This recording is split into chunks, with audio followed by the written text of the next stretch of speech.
expectations for this game? You know, I expect us. This is a new season for us. New opportunity. We're excited. We had a really hard summer. The guys responded. So we're excited about going forward. We wanted to address a couple of things. We wanted to get bigger in certain positions. We want to be more versatile.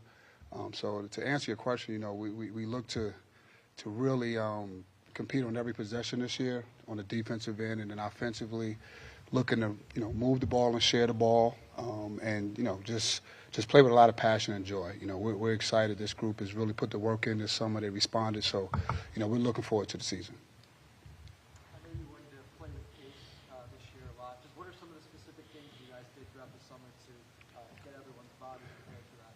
Well, we got to work in July, and a lot of the work was for the summertime was really about getting stronger, and our strength and conditioning coach did a really good job. We mapped it out of how we wanted to build, the summer program to lead into now, and so again, just a lot of time in the weight room, and then when we got out on the court, we just wanted to play with a certain pace, so we practiced at a certain pace.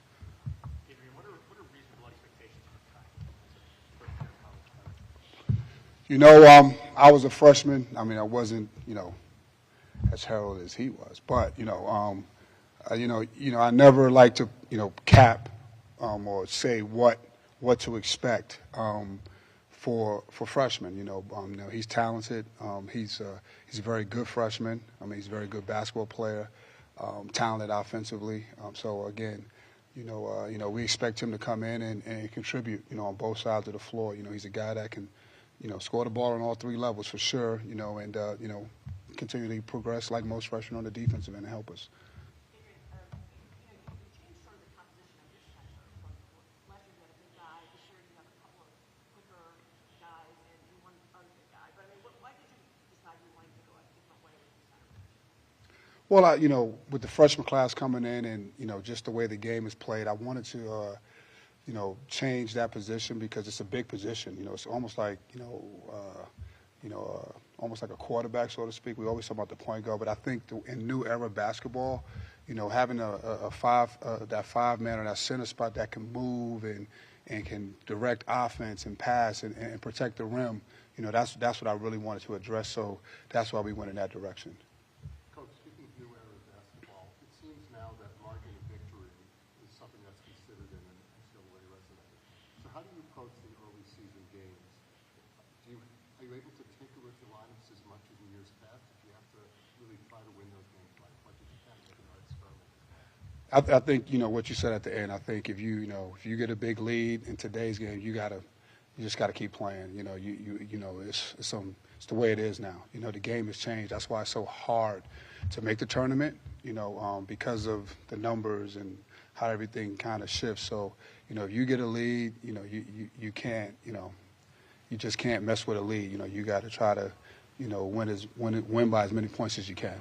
So what does that mean for like the 9th, 10th, 11th, guys on the team? They're not going to get as much playing time maybe as years past. It depends on how your 9th, 10th, and 11th man is. Our 9th, 10th, 11th man this year is going to be someone that could probably be our 6th, 5th, or 4th man. That's the type of talent that we have on this team this year. So again, for us, it might not be that. But I think gone are the days where you see the walk-ons or those guys that are not as part of the early rotation play 3 minutes, 2 minutes. You might just see them play 1 minute, maybe 45 seconds now. I think I think that's the way it is. Adrian, with making the tournament in mind, how did you change the strategy of making the schedule? Well, you can't. You got to go play people, right? That's the main thing. You cannot. You got to try to give your team as many quality opponents, quad 1, quad 2 opportunities as possible before you get into conference, and balancing that obviously with some wins, right? So, I thought the new era challenge, the Players Era Challenge gave us that. We're going to play 2 quad 1s no matter what. That's not going to change with those 2 guys. And then, we got the SEC Challenge, bringing Tennessee here. So those are three, and then after that, you go out and you try to win some games and build your team going into ACC conference.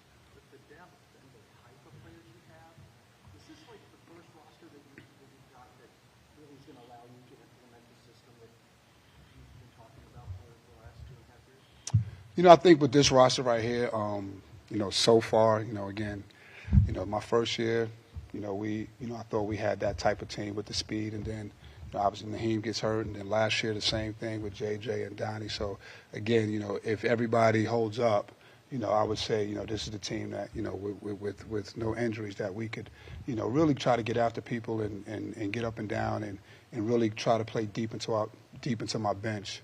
I've tried that the first couple of years. It's just we've gotten hit with some injuries the last my first 2 years. So this year hopefully nothing goes wrong, and we can try to do that. You talked about your first 2 years there. Coming into year 3, what have you learned about yourself in those first 2 years? And twofold, a message for the fans to say, Rome wasn't built overnight. It takes time. Well, what I would say to the fans, like I said earlier, my first question: new season, new team. That's what it is, and everything that's in the past is in the past. For me, I've had a chance to have 2 seasons to compare, to learn from, and to build, right? So we're building this program. When I took this over, rules have changed. Things are different. So on the fly, we're trying to build it back to where it needs to be, and I think that this year's roster is a accumulation of that, right? The first 2 years of me, what we need and where we need to be in certain situations, in certain positions, and I think we've answered those. Adrian, from a financial perspective, how do you feel like this roster stacks up with the rest of the ACC in terms of the investment this program put into it? I haven't put a lot of thought into that. You can't. To be honest with you, you never know what's true, what's not. This team spent this much money and on this roster. You can't get involved in that. All I was worried about was trying to get the players and get the players that we wanted, and we were able to do that this year.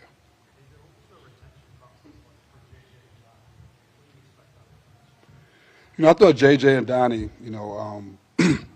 really grew in leadership, and I think after last year, we sat down and we talked, and they both were in. They wanted to come back and believed in what we were doing.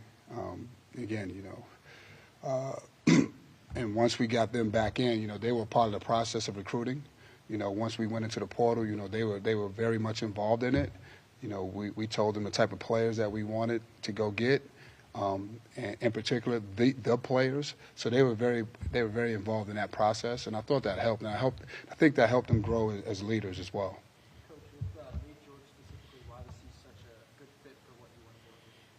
I think everybody knows that the point guard is a really big position, and again, he was a guy that going into the offseason, you didn't expect him to be available in the portal, but you never know. But when you get a chance to get a guy like that obviously led the league in assists and was a double-digit scorer, and then we had a chance to compete against him from his freshman year to sophomore year, and just to see him steadily get better on both ends of the floor. He was a guy that we really wanted to get, and we went all in on him. And it was some battles, but we went all in on him. But a guy that can lead your team, that can score, that can get people in place. He plays the position. You don't have to teach him the position. And a guy that's proven. He was proven at this level. So it was a no-brainer for us. Coach, the orange standard is something that you preach and you guys are wearing kind of on your gear throughout the summer. How would you kind of explain what that is to a fan who's not familiar with the term? I think every fan or any person that's familiar with Syracuse basketball, it's one of the, best programs, in the history of college basketball, and under coach, you always had a chance. You were going to compete for championships. You were going to play tough, grit, determination, and compete for championships, and that's the standard. He set it. And, we have to get it to that on a consistent basis. He did it consistently. So, being able to do those things and compete every year, and the consistency is what we're aiming to do. Coming off for, this March Madness, is either this year's March Madness or bust? I look like that every year. You know, I want to make the tournament every year. You know, I'm not here just to be, you know, mediocre. You know, that's not why, you know, I'm here. You know, this place is where I grew up at. You know, I learned a lot. You know, I raised my family here. So I know how much this program means to the community, you know, and my family. So, you know, every year, you know, we want to compete. Now, we don't want to make it, but we want to compete and try to win it. Following up on that question, after the season, John Wildhack said that his expectation is that men's basketball would play meaningful games in March. Do you interpret that as making the NCAA tournament, and do you coach with some more urgency, knowing that that is the expectation? No, I coach the same. You know, I want to make the tournament every year. And, you know, what he said, you know, I think, you know, that's what this community expects. I expect it. So I'm not shying away from that. You know, that's what I want too. We want to be able to play meaningful games. We want, you know, to make deep March runs and try to win one. You know, that's the goal. That's always the goal. So, you know, him saying that didn't change the way my approach. You know, that's what I want. You know.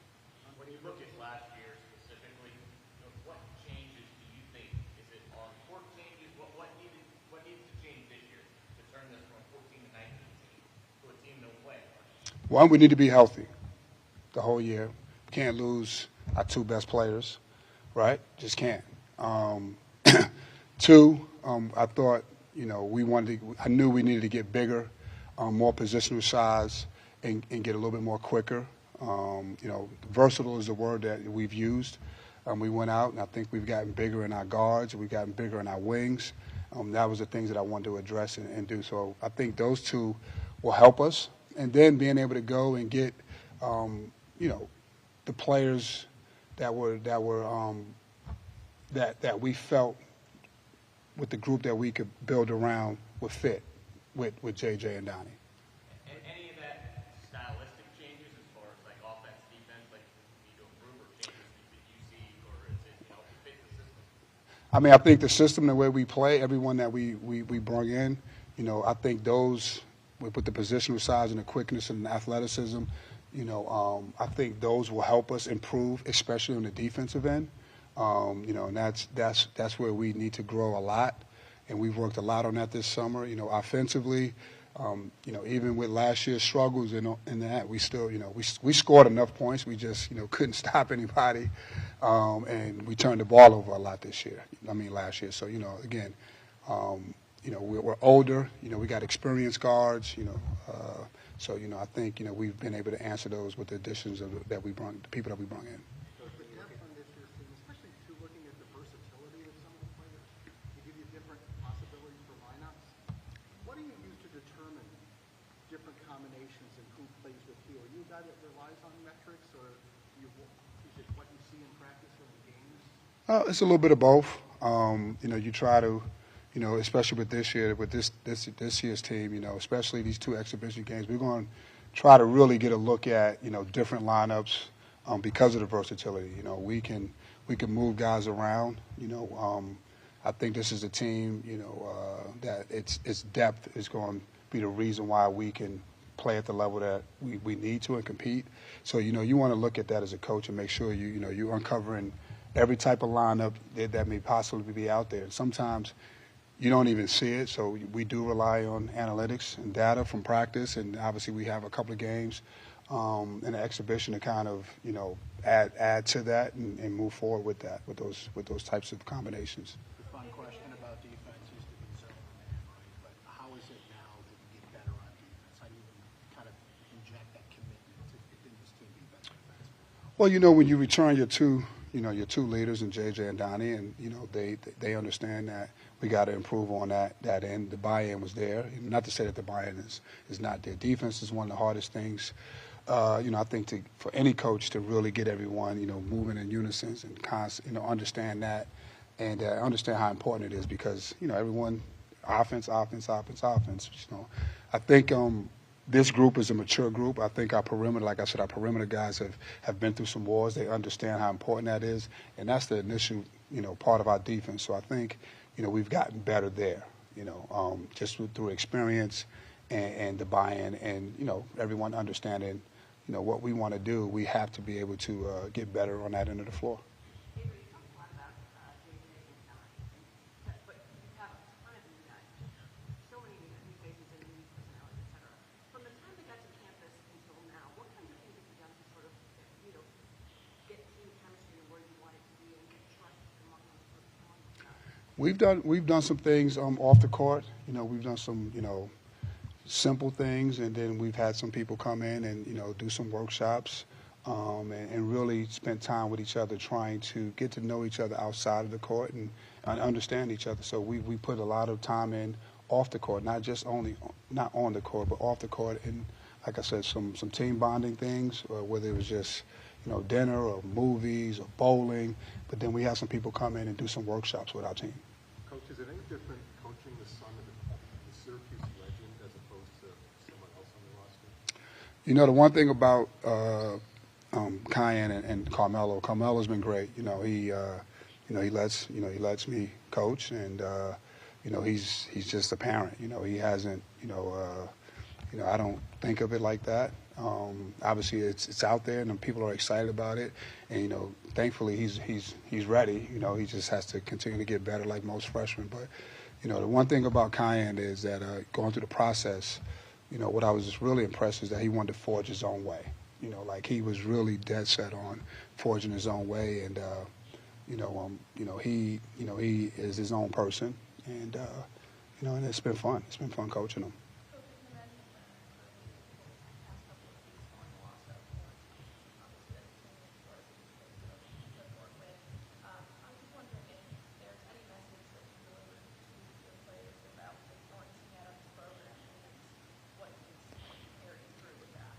Yeah, as soon as I got the news, we talked a little bit after practice, and some of our guys that were here last year, JJ and Donnie in particular, and some of our younger staff members, they had a chance to, exchange and meet and know who he is, and he had a chance before he left to actually talk with our team, so people remembered the face. So I just talked to these guys about the importance of camaraderie, and when these years right here, these are really special years, and these are the guys that you remember, more than sometimes high school and middle school. Those are the people that you still stay connected with and you follow, and that you got to take advantage of every day, and stay in contact with people, your friends that you meet here, through this time here. This is a journey, right? It's not going to always be good. It's not going to always be bad. It's not always good, and sometimes you have some difficult times, but you stick together. And the one thing I told those guys is, like, this is precious time, right? And these are friends that you'll probably have for the rest of your life. Following up on that, obviously he's an incredibly unique player. Is there one thing in particular you think young guys coming up can kind of learn from Lawrence relative? I thought Lawrence was, he could score the ball, but he really took pride in, and I think it's funny, he took pride in trying to score easy baskets, not difficult baskets. Out of his 18 points, man, he would probably get 1 or 2 steals and a couple of back doors, and he always went to the glass, and he kind of hung around there and picked the ball up and laid it in.